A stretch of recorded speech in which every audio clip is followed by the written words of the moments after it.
I will say this. I did not write this, but somebody did. Susan, if it's you, this should be holding down a place in every textbook in the world in the future. And I'm going to read to you what I think is one of the most eloquently stated statements about what we have just been through and what we must all recognize is now the truth. And for those of you who've been watching the High Wire, this one's for you. Let this sink in. An opinion piece from a vaccinated Australian writer is what it's called.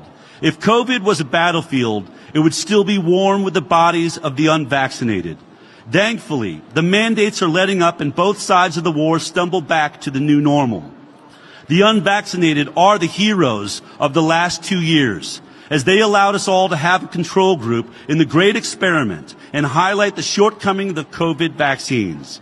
The unvaccinated carry many battle scars and injuries, as they are the people we tried to mentally break.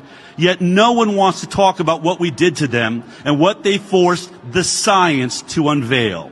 We knew that the waning immunity of the fully vaccinated had the same risk profile as others within society as the minority of the unvaccinated, yet we marked them for special persecution. You see, we said that they had not done the right thing for the greater good by handing their bodies and medical autonomy over to the state.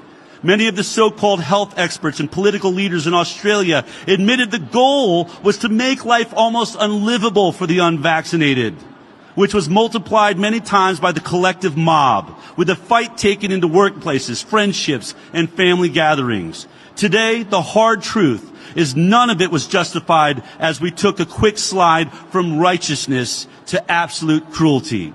We might lay the blame on our leaders and health experts for the push, but each individual within society must be held accountable for stepping into the well-laid-out trap.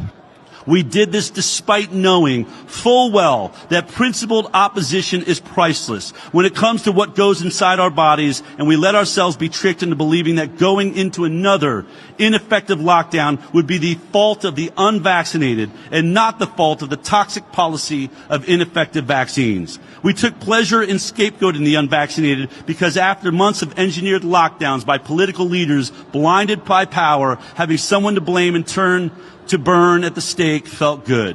We believed we had logic, love, and truth on our side, so it was easy to wish death upon the unvaccinated.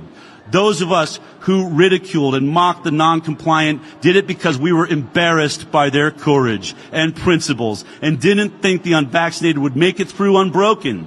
And we turned the holdouts into punching bags. Lambie, Carr, Chant, Andrews, McGowan, Gunner, and the other cast of hundreds in prominent roles. And we here in America, we could add Fauci and the rest of them, and Biden in prominent roles need to be held to account for vilifying the unvaccinated in public and fueling angry social media mobs. The mobs, the masked Nazis, and the vaccine disciples have been embarrassed by betting against the unvaccinated because mandates only had the power we gave them. It was not compliance that ended domination by big pharma companies, Bill Gates and his many organizations, and the World Economic Forum. It was thanks to the people we tried to embarrass, ridicule, mock, and tear down.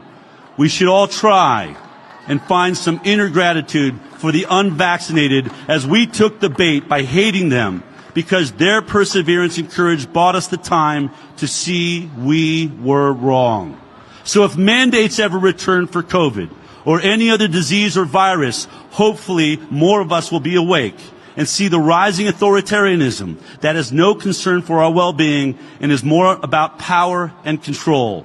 The war of the unvaccinated was lost, on the unvaccinated was lost. And we should all be very thankful for that.